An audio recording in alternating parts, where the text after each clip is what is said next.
श्री सत्यनारायण भगवान की कथा। प्रथम अध्याय। एक समय नैमिषारण्य तीर्थ में शौनकादिक 88,000 ऋषियों ने श्री सूत जी से पूछा, हे प्रभु, इस कलयुग में वेद विद्या रहित मनुष्यों को प्रभु भक्ति किस प्रकार से मिलेगी तथा उनका उद्धार कैसे होगा। हे मुनि श्रेष्ठ, कोई ऐसा तप कहिए जिसमें थोड़े समय में ही पुण्य प्राप्त होवे और मन वांछित फल मिले। वह कथा सुनने की हमारी इच्छा है। सर्वशास्त्र ज्ञाता श्री सूत जी बोले, हे वैष्णवों में पूज्य, आप सबने प्राणियों के हित की बात पूछी है। अब मैं उस श्रेष्ठ व्रत को आप लोगों से कहूँगा जिस व्रत को नारद जी ने श्री लक्ष्मी नारायण जी से पूछा था और श्री लक्ष्मीपति ने मुनि श्रेष्ठ नारद जी से कहा था, सो ध्यान से सुनो। एक समय योगीराज नारद जी दूसरों के हित की इच्छा से अनेक लोकों में घूमते हुए मृत्यु लोक में आ पहुँचे। यहाँ अनेक योनियों में जन्मे हुए प्राय सभी मनुष्यों को अपने कर्मों के द्वारा अनेक दुखों से पीड़ित देखकर सोचा कि किस यत्न के करने से निश्चय ही मानव के दुखों का नाश हो सकेगा।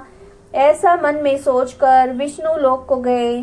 वहाँ श्वेत वर्ण और 4 भुजा वाले देवों के ईश नारायण का, जिनके हाथों में शंख चक्र गदा और पद्म थे तथा वरमाला पहने हुए थे, देखकर स्तुति करने लगे, हे भगवान, आप अत्यंत शक्ति से संपन्न हैं। मन और वाणी भी आपको नहीं पा सकती है।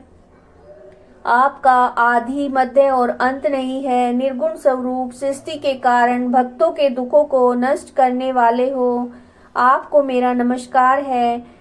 नारद जी से इस प्रकार स्तुति सुनकर विष्णु भगवान बोले, हे मुनि श्रेष्ठ, आपके मन में क्या है? आपका किस काम के लिए यहाँ पर आगमन हुआ है? निसंकोच कहिए। तब नारद मुनि बोले, मृत्यु लोक में सब मनुष्य जो अनेक योनियों में पैदा हुए हैं, अपने अपने कर्मों के द्वारा अनेक प्रकार के दुखों से दुखी हो रहे हैं। हे नाथ, मुझ पर दया रखते हो तो बताइए, उन मनुष्यों के सब दुख थोड़े से ही प्रयत्न से किस प्रकार दूर हो सकते हैं। श्री भगवान बोले, हे नारद, मनुष्य की भलाई के लिए तुमने बहुत अच्छी बात पूछी है। जिसके करने से मनुष्य मोह से छूट जाता है, वह मैं कहता हूँ, सुनो।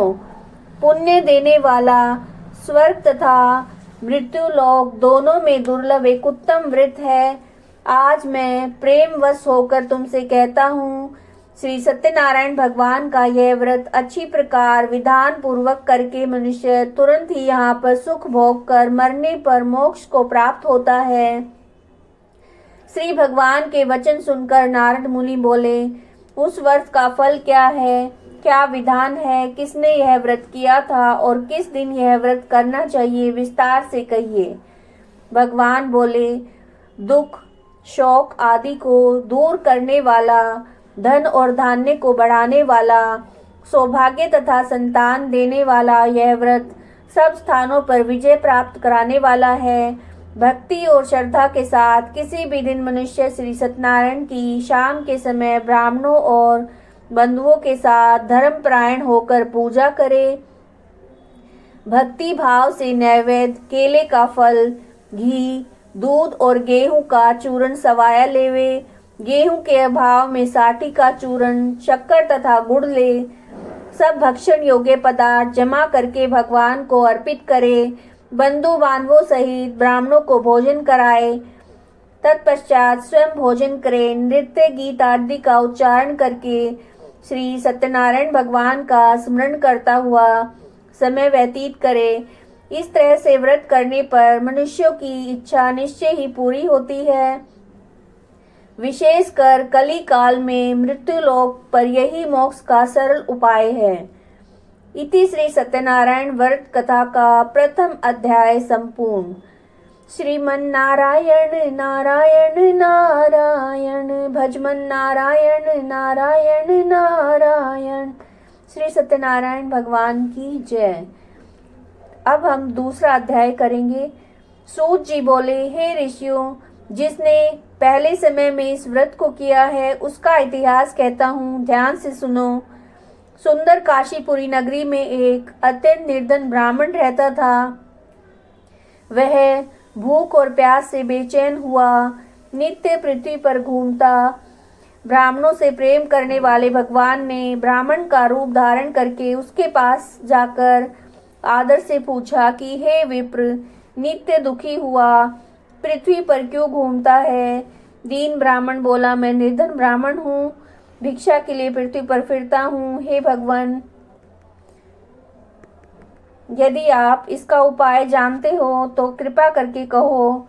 वृद्ध ब्राह्मण बोला, श्री सत्यनारायण भगवान मन वांछित फल देने वाले हैं, इसलिए हे ब्राह्मण, तू उनका पूजन कर, जिसके करने से मनुष्य सब प्रकार के दुखों से मुक्त होता है।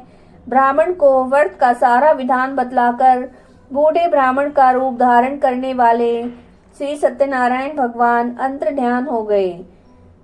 जिस व्रत को वृद्ध ब्राह्मण ने बतलाया है, मैं उसको करूंगा, ये निश्चय करने पर उसे रात में नींद नहीं आई और सवेरे उठकर श्री सत्यनारायण भगवान के व्रत का निश्चय करके भिक्षा के लिए चल दिया। उस दिन उसे भिक्षा में बहुत सा धन मिला, जिससे बंधु और बांधवों के साथ उसने श्री सत्यनारायण का व्रत किया। इसके करने से वह विप्र सब प्रकार के दुखों से छूटकर अनेक प्रकार की संपत्तियों से युक्त हुआ। उस समय से वह विप्र हर मास व्रत करने लगा। इस तरह श्री सत्यनारायण भगवान के व्रत को जो करेगा वह सब पापों से छूटकर मोक्ष को प्राप्त होगा। आगे जो पृथ्वी पर श्री सत्यनारायण भगवान का व्रत करेगा वह मनुष्य सब दुखों से छूट जाएगा। इस तरह से नारद जी ने श्री नारायण जी का कहा हुआ यह व्रत मैंने तुमसे कहा है।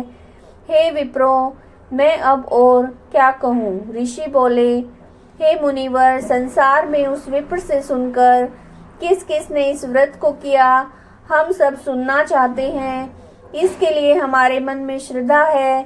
सूत जी बोले, हे मुनियों, जिसने इस व्रत को किया है वह सब सुनो।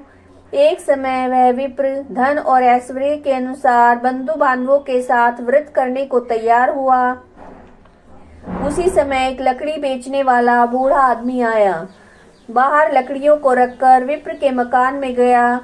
प्यास से दुखी लकड़हारा उनको व्रत करते देखकर विप्र को नमस्कार करके कहने लगा कि आप ये क्या कर रहे हैं और इसको करने से क्या फल मिलता है, कृपया मुझसे कहिए। ब्राह्मण ने कहा, सभी मनोकामनाओं को पूरा करने वाला ये श्री सत्यनारायण भगवान का व्रत है। इसकी कृपा से मेरे यहाँ धन धान्य की वृद्धि हुई है। विप्र से इस व्रत के बारे में जानकर लकड़हारा बहुत प्रसन्न हुआ और चरणामृत लेकर प्रसाद खाने के बाद अपने घर को गया। लकड़हारे ने मन में इस प्रकार संकल्प किया कि आज शाम लकड़ी बेचने से जो भी मुझे धन मिलेगा उससे मैं श्री सत्यनारायण भगवान की उत्तम व्रत को करूंगा। और मन में ऐसा विचार करके वह बूढ़ा आदमी लकड़ियां अपने सिर पर रखकर जिस नगर में धनवान लोग रहते थे ऐसे सुंदर नगर को गया। उस रोज वहां उसे लकड़ियों के जो दाम हैं पहले दिनों से 4 गुना अधिक मिले। बूढ़ा लकड़हारा पैसे लेकर बहुत प्रसन्न होकर पके हुए केले की फली, शक्कर, घी, दूध, दही, गेहूं का चूर्ण इत्यादि श्री सत्यनारायण भगवान के व्रत की कुल सामग्री लेकर अपने घर को गया। फिर उसने अपने बंधु बांधवों को बुलाकर विधि पूर्वक भगवान जी का पूजन और व्रत किया। उस व्रत के प्रभाव से बूढ़ा लकड़हारा धन पुत्र आदि से युक्त हुआ और संसार के समस्त सुख भोग कर बैकुंठ को चला गया। इति श्री सत्यनारायण व्रत कथा द्वितीय अध्याय संपूर्ण। श्रीमन नारायण नारायण नारायण, भजमन नारायण नारायण नारायण। श्री सत्यनारायण भगवान की जय। तीसरा अध्याय। सूत जी बोले, हे शेष मुनियों, अब आगे की कथा कहता हूँ। पहले समय में उल्कामुख नाम का एक बुद्धिमान राजा था। वह सत्यवक्ता और जितेंद्रिय था। प्रतिदिन देव स्थानों को जाता था, गरीबों को धन देकर उनके कष्ट दूर करता था। उसकी पत्नी कमल के समान मुख वाली और सती साध्वी थी। भद्रशिला नदी के तट पर उन दोनों ने श्री सत्यनारायण भगवान का व्रत किया। उस समय वहां एक साधु नामक वैश्य आया। उसके पास व्यापार के लिए बहुत सा धन था। राजा को व्रत करते देखकर वह विनय के साथ पूछने लगा कि हे राजन, भक्ति युक्त चित्त से आप ये क्या कर रहे हैं? मेरी सुनने की इच्छा है तो आप मुझे बताइए। राजा बोला, हे साधु, मैं अपने बंधुओं के साथ पुत्र आदि की प्राप्ति के लिए एक महाशक्तिमान श्री सत्यनारायण भगवान का व्रत और पूजन किया जा रहा है। राजा के ऐसे वचन सुनकर साधु आदर से बोला, हे राजन, मुझसे इसका सब विधान कहो, मैं भी आपके कहे अनुसार इस व्रत को करूंगा। मेरी भी कोई संतान नहीं है और मुझे ऐसा विश्वास है कि ऐसा करने से निश्चय ही होगी। राजा से सारी विधि सुनकर व्यापार से निवृत्त होकर वो आनंद के साथ घर गया। साधु ने अपनी स्त्री से संतान देने वाले उस पवित्र व्रत का वर्णन सुनाया और कहा कि जब मेरी संतान होगी तब मैं इस व्रत को करूंगा। साधु ने ऐसे वचन अपनी स्त्री लीलावती से कहे। एक दिन उसकी स्त्री लीलावती पति के साथ आनंदित होकर सांसारिक धर्म में प्रवृत्त होकर श्री सत्यनारायण भगवान की कृपा से गर्भवती हुई और 10वें महीने उसने एक सुंदर कन्या को जन्म दिया। दिनों दिन वह कन्या इस तरह से बढ़ने लगी जैसे शुक्ल पक्ष का चंद्रमा बढ़ता है। कन्या का नाम कलावती रखा गया। जब लीलावती ने मीठे शब्दों में अपने पति से कहा कि जो आपने संकल्प किया था सत्यनारायण भगवान का व्रत करूंगा, अब आप उसे करिए। साधु बोला, हे प्रिय, इसके विवाह पर करूंगा। इस प्रकार पत्नी को आश्वासन देकर वो नगर को चला गया। कलावती पितृगृह में वृद्धि को प्राप्त हो गई। साधु ने जब नगर में सखियों के साथ अपनी पुत्री को देखा तो तुरंत ही दूत बुलाकर कहा कि पुत्री के लिए कोई सुयोग्य वर देख कर लाओ। साधु की आज्ञा पाकर दूत कंचन नगर पहुंचा और वहां पर खोज करके देखभाल करके एक सुयोग्य वणिक पुत्र को ले आया। उस सुयोग्य लड़के को देखकर साधु ने अपने बंधु बांधवों सहित प्रसन्नचित होकर अपनी पुत्री का विवाह उसके साथ कर दिया। लेकिन दुर्भाग्य से विवाह के समय भी उस व्रत को करना वो भूल गया। तब श्री भगवान क्रोधित हो गए और उसे शाप दिया कि तुम्हें दारुण दुख प्राप्त होगा। अपने कार्य में कुशल साधु बनिया जमाता सहित समुद्र के समीप स्थित होकर रतनसारपुर नगर में गया। वहां दोनों ससुर जमाई चंद्रकेतु राजा के उस नगर में व्यापार करने लगे। एक बार भगवान श्री सत्यनारायण की माया से प्रेरित कोई चोर राजा का धन चुराकर भागा जा रहा था, किंतु राजा के दूतों को आता देखकर चोर ने घबराकर भागते हुए राजा के धन को वहीं चुपचाप रख दिया जहां वो ससुर जमाई ठहरे हुए थे। जब दूतों ने उस साधु वैश्य के पास राजा के धन को रखा हुआ देखा तो दोनों को बांध कर ले गए और प्रसन्नता से दौड़ते हुए राजा के समीप जाकर बोले, यह दो चोर पकड़ कर लाए हैं, देख कर आज्ञा दीजिए। तब राजा की आज्ञा से उनको कठिन कारावास में डाल दिया गया और उनका धन भी छीन लिया गया। श्री सत्यनारायण भगवान के श्राप के द्वारा उनकी पत्नी भी घर पर बहुत दुखी हुई और घर में जो धन रखा था उसे चोर चुरा कर ले गए। शारीरिक और मानसिक पीड़ा, भूख प्यास से दुखी होकर अन्न की चिंता में कलावती एक ब्राह्मण के घर गई। वहां उसने श्री सत्यनारायण भगवान के व्रत को होते देखा और फिर कथा सुनी और प्रसाद ग्रहण करके रात को घर आई। माँ ने कलावती से पूछा, हे पुत्री, अब तक कहाँ थी और तेरे मन में क्या है? कलावती बोली, माता, मैंने एक ब्राह्मण के घर में श्री सत्यनारायण भगवान का व्रत देखा। कन्या के वचन सुनकर लीलावती भगवान के पूजन की तैयारी करने लगी। लीलावती ने परिवार और बंधुओं सहित श्री सत्यनारायण भगवान का पूजन किया और वर मांगा कि मेरे पति और दामाद शीघ्र ही आ जाएं, और प्रार्थना की कि हम सबका अपराध आप क्षमा कीजिए। श्री सत्यनारायण भगवान इस व्रत से संतुष्ट हो गए और राजा चंद्रकेतु को स्वप्न में दर्शन देकर कहा कि हे राजन, दोनों वैश्यों को प्रातः ही छोड़ दो। उनका सब धन जो तुमने ग्रहण किया है दे दो, नहीं तो मैं तेरा धन, राज्य, पुत्र सब नष्ट कर दूंगा। राजा से ऐसा वचन कहकर भगवान अंतर्ध्यान हो गए और प्रातःकाल राजा चंद्रकेतु ने सभा में अपना स्वप्न सुनाया। फिर दोनों वाणिक पुत्रों को कैद से मुक्त करके सभा में बुलाया। दोनों ने आते ही राजा को नमस्कार किया। राजा मीठे वचनों से बोला, हे महानुभावों, भाग्यवश ऐसा कठिन दुख तुम्हें प्राप्त हुआ है, अब तुम्हें कोई भय नहीं है। ऐसा कहकर राजा ने उनको नए नए वस्त्र आभूषण पहनाए। जितना धन लिया था उससे दुगना धन उनको देकर आदर के साथ विदा किया। दोनों वैश्य अपने घर को चल दिए। यह श्री सत्यनारायण भगवान के व्रत की कथा का तीसरा अध्याय था। श्रीमन नारायण नारायण नारायण, भजमन नारायण नारायण नारायण। जय हो श्री सत्यनारायण भगवान की।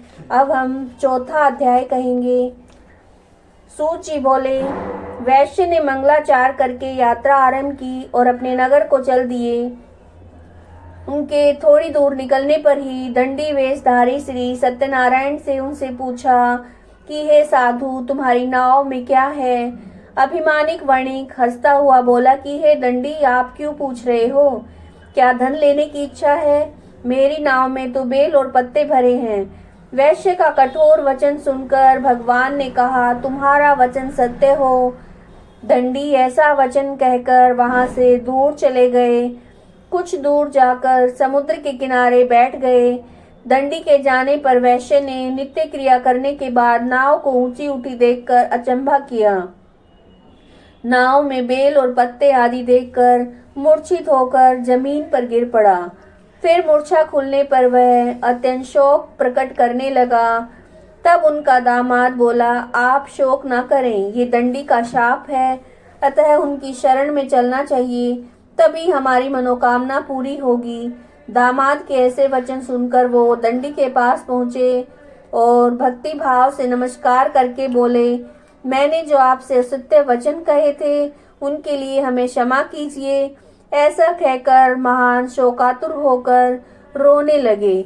दंडी भगवान बोले, हे वणिक पुत्र, मेरी आज्ञा से बार बार तुम्हें दुख प्राप्त हुआ है, तू मेरी पूजा से विमुख हुआ है। साधु बोला, हे भगवान, आपकी माया से ब्रह्मा आदि देवता भी आपके रूप को नहीं जानते, तब मैं अज्ञानी कैसे जान सकता हूँ? आप प्रसन्न होइए, मैं सामर्थ्य के अनुसार आपकी पूजा करूँगा। मेरी रक्षा करो और पहले के समान नौका में धन भर दो। उसके भक्ति युक्त वचन सुनकर भगवान प्रसन्न होकर उसकी इच्छा अनुसार वर देकर अंतर्ध्यान हो गए। तब उन्होंने नाव पर आकर देखा कि नाव धन से परिपूर्ण है। फिर वह श्री सत्यनारायण भगवान का पूजन करके साथियों सहित अपने नगर को चला। जब अपने नगर के निकट पहुंचा तो दूत को घर भेजा। दूत ने साधु के घर जाकर उसकी स्त्री को नमस्कार करके कहा कि साधु अपने दामाद सहित इस नगर के समीप आ गए हैं। ऐसा वचन सुनकर साधु की स्त्री ने बहुत हर्ष के साथ श्री सत्यनारायण जी का पूजन किया और पुत्री से कहा कि मैं अपने पति के दर्शन को जाती हूँ, तू कार्य पूर्ण करके शीघ्र आ। माता के ऐसे वचन सुनकर कलावती प्रसाद छोड़कर जल्दी ही पति के पास गई। प्रसाद की अवज्ञा के कारण श्री सत्यनारायण भगवान रुष्ट हो गए और उसके पति को नाव सहित पानी में डुबो दिया। कलावती अपने पति को ना देखकर रोती हुई जमीन पर गिर गई।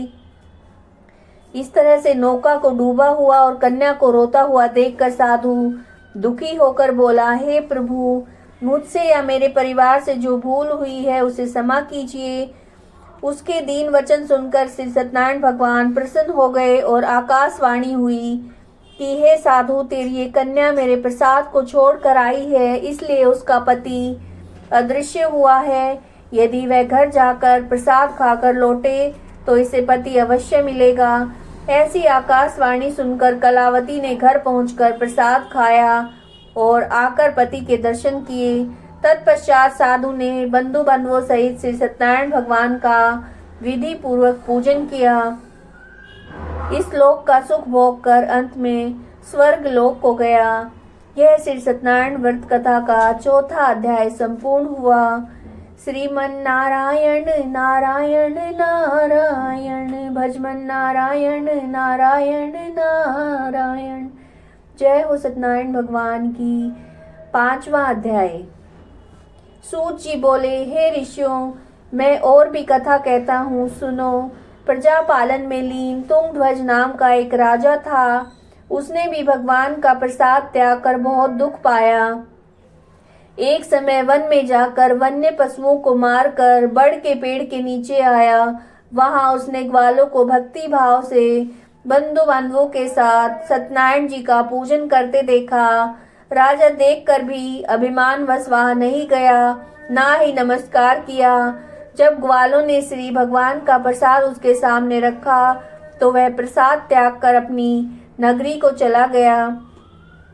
वहां उसने अपना सब कुछ नष्ट पाया तो वो जान गया कि यह सब भगवान ने किया है। तब ऐसा विश्वास करके ग्वालों के समीप गया और विधि पूर्वक पूजन करके प्रसाद खाया तो श्री सत्यनारायण भगवान की कृपा से सब कुछ पहले जैसा हो गया।